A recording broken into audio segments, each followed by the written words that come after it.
Welcome back to Funner to Do It. We are in the shop today. I can't go fishing because we got to fix the bikes. My wife's got a horrible squeak in her bike, and it's time to do the summer maintenance on it to get it all prepared and ready to go.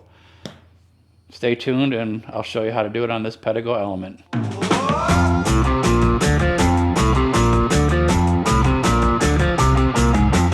About a year now, my wife has had a horrible squeak coming from the rear of her Pedego Element. We've had it into the shop, our local Element shop, once already for like a annual tune-up. When you buy the bikes, they give you one free tune-up. We had it in there. I believe they replaced the brakes at that time, but it's still squeaking. Finally, it's to the point where we need to figure out what this squeak is. It's starting to get a little bit louder on her, and we need to figure out what's going on here. I got it mounted up on my bike rack right now. I did buy this from Amazon. I'll put a link in the description to this stand on here. It just bolts to a structure, a wall. Make sure it's a stud, something really secure because you're hanging a bike from it. But it works really good for these bikes. There is a weight limit on it. I do believe the Element may be really close to that weight limit, and personally, it's a heavy bike. This bike, I believe, is close to like 40 pounds, is it? 35, 40 pounds without the battery. You know, I took the battery off. So that's without the battery. This is a heavy bike. So hence, I do have the straps here that are giving it a little bit extra support here and over there. I just clamped them to my rafters. It's there. It gives it a little bit extra support on there so I can do the work on my bike, because I just don't like bending over. And honestly, if any old timers like me who used to work on the bikes, we would flip them upside down and put them on their handlebars. The tires are up. Well, you can't really do that with the Element with all the gadgets they have on them now. So that is a viable option if you just have a bike that you can't crush the tops on. Just make sure you protect your hand grips when you do that. Have something soft to have it on. But I don't have that option on the Element. I don't want to take everything off to do that. So I have the rack. It works really nice. On our road bikes, we have gravel bikes actually, not road bikes. Our gravel bikes, it works perfectly on it. They're super light. I don't need the extra supports on it. This does pivot, so you can actually have the front end up higher, the back end up higher. It'll keep in place. So it's really cool. So we've got that up there. But let's go ahead and first of all, I'm going to see if I can figure out what that squeaking is. Like I said, it's coming from the rear, that squeak. It's harder to hear it in here because it's got the clicks and everything else, but when you're out riding, it just seems to resonate. So let's see if I can... I don't know if it'll be able to pick it up. Full disclosure, I was playing with this already a little bit earlier. What it is, I believe it's this rotor right here. The Pedego Elements have a brake caliper style where it squeezes against this rotor, and that's what stops it. This rotor, my wife took a spill a little bit back. She's okay. Nobody has to worry about it. But she did take a spill, and I believe that a little bit of a tweak happened to that. So what I did is kind of went in there, gave it a little... It's just barely there now. See, the other thing you want to check, you want to check and make sure that that rotor is tight. Okay, they all seem to be tight. I got the squeak, a lot of it. I think you're always going to have a little bit of play in that rotor. The other thing that you want to do that'll cause the squeak is your pads. If you ride your brakes a lot, which my wife likes to control her speed a lot, especially going down hills. She doesn't like going really fast down hills. So she's often on that brake a lot, and she's not giving it a full brake. She's usually just feathering it, which is causing that brake to squeeze, hit that pad, and eventually it causes heat. Heat causes glazing, and glazing likes to squeak a lot.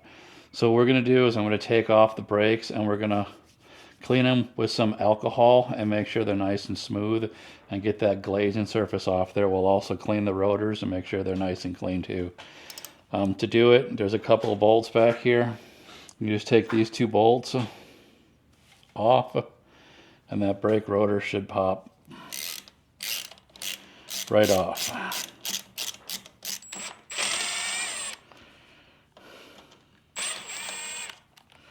So there's your brake pad off. I'm going to put these where I can lose them.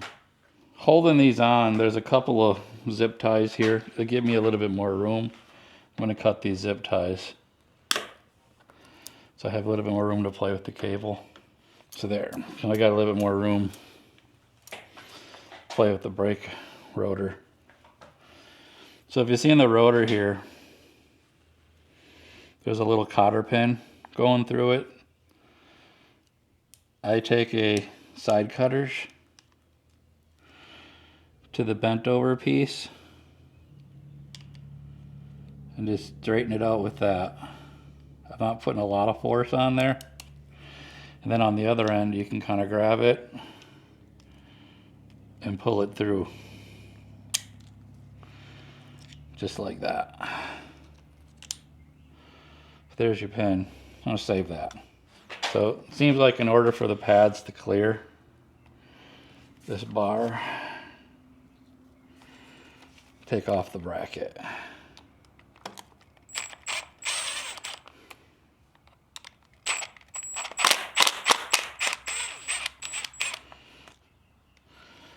There. Now it would also appear that's slotted, so you can move that brake, those pads in and out on that rotor, and that may be also a key to stopping that squeak. And it did seem like that squeak was coming. The brake rotor is actually mounted like this, and it did seem like that squeak was on the inside one. So if we took that rotor and pushed it out a little bit, it would center the rotor inside of those brake pads a little bit better and stop that rubbing. But the rubbing is still happening right now, so we do want to make sure we go ahead and clean the brake pads, which that's what they are. She looks like she's got some good life left on them, but you can feel a little bit of build-up right there, shiny right there.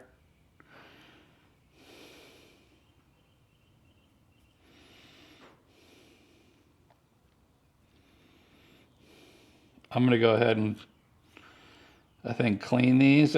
I did find something extremely interesting. Prior to this test, if I was to go through, and you see on the front tire, if I was to do this, that tire wouldn't, it would go like that far, it wouldn't move. But now with the brakes off, this tire spins a lot freer than what it did before. I couldn't do that before with these brakes on. But that tells me is the brakes were, basically, they were hung up on here. I personally think that the brakes were not adjusted properly. I think that that brake shoe was pushed in, that caliper was pushed in too far, and that inner pad never released all the way. Or simply they were just still pushed together too far, because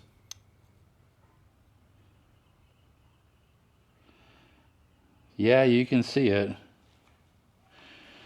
I don't know if you can tell on camera there, but this side has significant more wear to it than the other side is, and that was the inboard one. So the brakes were just constantly rubbing on this bike. They never let off. I don't know if you can see it here. It would be the left side of that pad right here. The caliper was cockeyed on there. The caliper was like this, causing more wear on this end than the other end. So I am going to replace these. We're going to adjust the brakes properly so they actually don't squeak. So I do have a set of new brake pads here. If you can get these off of Amazon, they're really cheap. I don't remember how much they were, but they should be just fine on this. So we're going to go ahead and install these brake pads onto the bike. It does come with a new clip. So if you want to, considering we did have issues with this one, so I'm going to replace them. But if you want to just clean them, a lot of times the glazing is a real issue. And if you want to clean them, get yourself some alcohol swabs or isopropyl alcohol, anything that you have around, and you're just cleaning the surface of it. getting off that grit. That alcohol will eat through that glaze.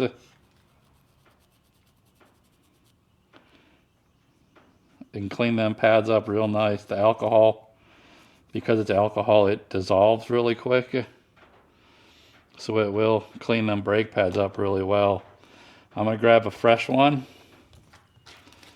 And I am going to go over and clean up the caliper real quick. So I want a nice, fresh, clean caliper. So all I'm going to do with this one, and just be careful with this one.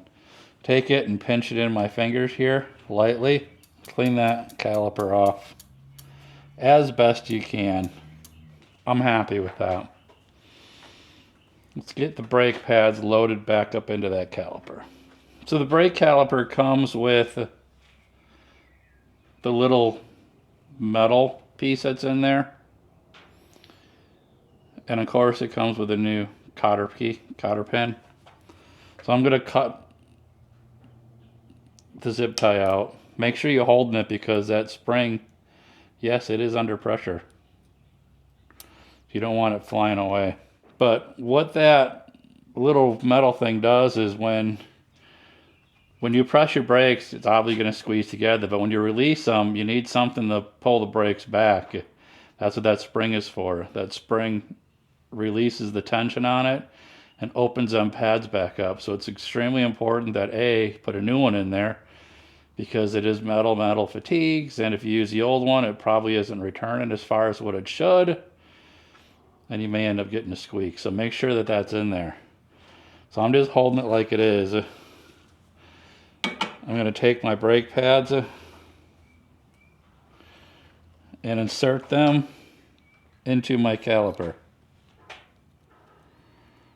as such. Now when they're in there, you take your key.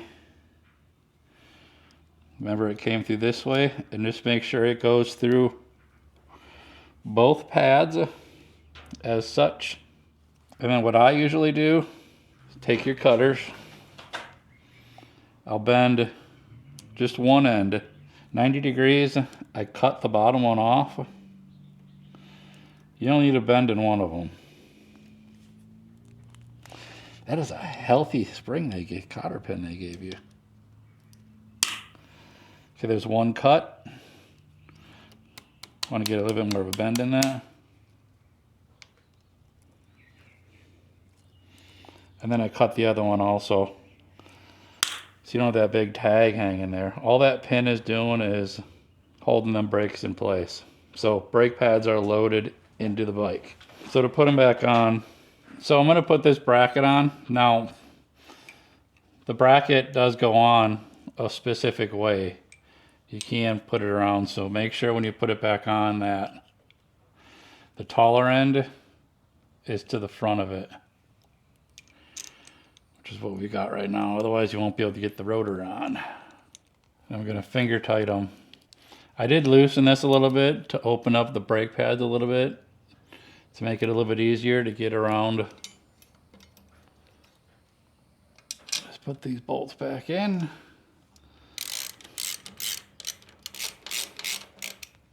Alright, so it's back on. The one thing I am seeing right now is it does not want to freewheel very well. I put the brakes on.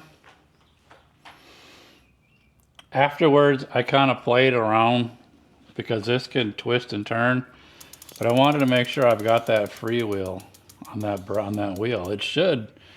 Your brakes shouldn't be doing anything when you're not holding them. You should be able to grab your back tire and just do that with it and not have any tension on it. So I have adjusted this cable here. I am going to tighten this down.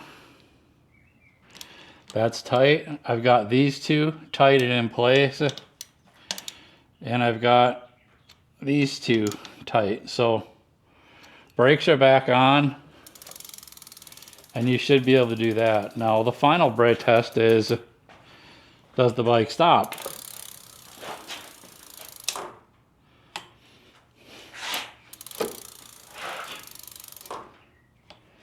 And to top it all off is I have about that much play on the brake before it actually hits, which is about what you want. The front brakes are really loose on this one, so we're going to adjust the front brakes. But needless to say, you should have just a tiny little pull and then enough to really bear down on it. So I got that much pull and I got that much more pull after I pull it. So I've got about a quarter of the brake level when I pull it, about 3/4 left of travel.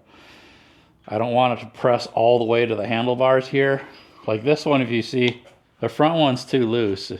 You can see there, that's where it engages right now, and it shouldn't do that. It shouldn't be engaging that far off. That means your brake pads have a little bit of wear in them, and there's not enough braking power. You're getting full braking power, but you got to pull it way too far in order to get it. If you look at the front here, this is the one I just did. If you look at the travel here, that's completely released. That's where it engages, right there. I have this travel right here that the brakes are free, but it grabs just before about, I would say, about a quarter of the way. That's a good adjusted brake. The back is good. Now, one of the issues we were having with this bike that we started to question what was going on is I'm a big fat guy. I'm a lot heavier. Let's just go that way. I'm a lot heavier than my wife. I carry another 100 pounds than what my wife does. We would go out with the same battery charge. We both got the exact same bike. We would do a 6, 7, 8, 9, 10 miles, maybe 7-mile ride, I would say. And she'd be already down to like 2 bars on her battery, and I'm still just tickling going down to the first bar. I've got almost 3/4 of a battery, and she's looking at a quarter of the battery. She was riding around with the brakes on the whole time. So she got a hell of a workout. I'm surprised. A lot more than I did. I probably should put that on my bike to get that workout that she had. But needless to say, that motor in the back was working full time. And so was my wife when she was pedaling. So this should get us a lot more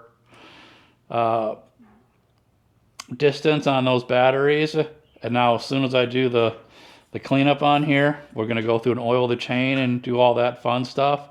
Should be ready to go. So the adjustment on the front brake, you see this little screw right here, the lock screw here.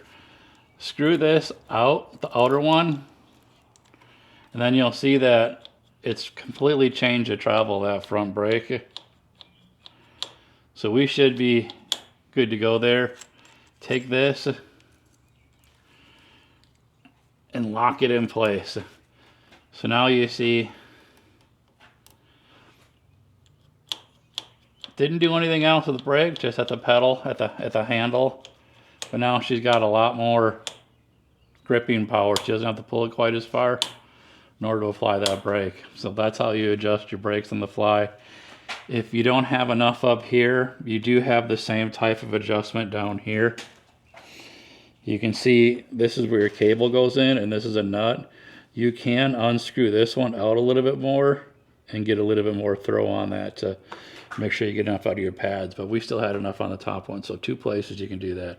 Same principle here. Loosen this nut, turn this out until you get enough feel in your upper hand brake, and then tighten that nut back down, and you're good to go. Always make sure that wheel should freewheel just like that. If that wheel is not doing that, your brakes are applied, and that's not a good thing. We're going to go ahead and oil the chain up on here and oil up this rear sprocket. Clean it a little bit too. I do have a little bit of brake clean here to get some of the debris off. It won't do any harm to anything. So I'm just going to give it a quick spray. Clean off all the garbagey stuff on it. Even in the derailleur, but you can see the dirt that's coming off of it.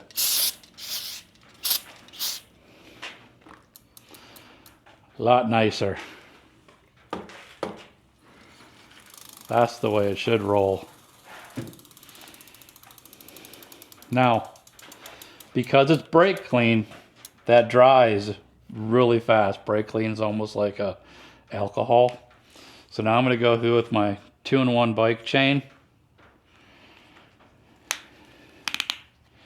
It might be a little bit hard to do it on camera, but we're gonna try it. I took the tip off. I'm gonna go ahead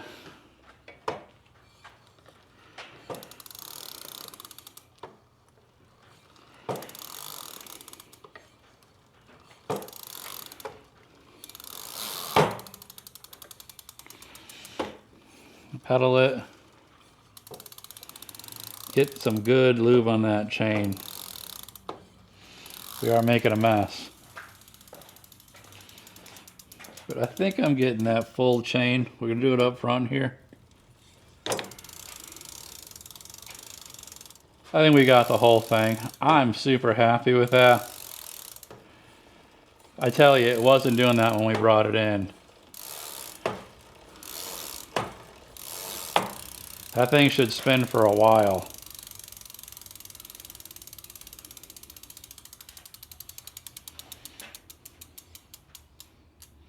That's what you should be seeing. We're gonna wrap the video up here because honestly, we want to get out and ride these bikes now. I got to get my bike in and do the same thing to it. Not saying anything against anybody, but as far as some of the Pedego dealers, some of the bike shops out there, you just don't know what you're getting with them. As far as what the craftsmanship is, who's working on your bike. You know, there's not a school out there that trains you how to work on bikes. And a lot of these smaller mom and pop shops, it's just somebody that's coming off the road that's working on your bike. They may not be that great. Nobody else has touched this bike except a dealer. Take with it what you want. I'm not saying anything, but the brakes on this one probably were misadjusted for quite some time now. With that said, hey, learn how to do it yourself. You trust yourself. You are going to do the best on it. It's your safety. That's why I like the channel. Funner to do it. I'm trying to teach everybody how to do stuff, how to become self-sufficient when it comes to doing it. I now know that my bike that my wife is going to drive is super safe. She's going to have good brakes. We're not going to be fighting that battery on there, that it's been done right. I really hope this helped you. I'm going to get my bike in and go through and do the same thing on it. And everything up and running. And we're going to go out and hit the trails hopefully today. So with that said, please go ahead, like and subscribe. And until then, happy riding. Well, I'd say her brakes and her bike is working perfectly right now. We're taking it off-roading.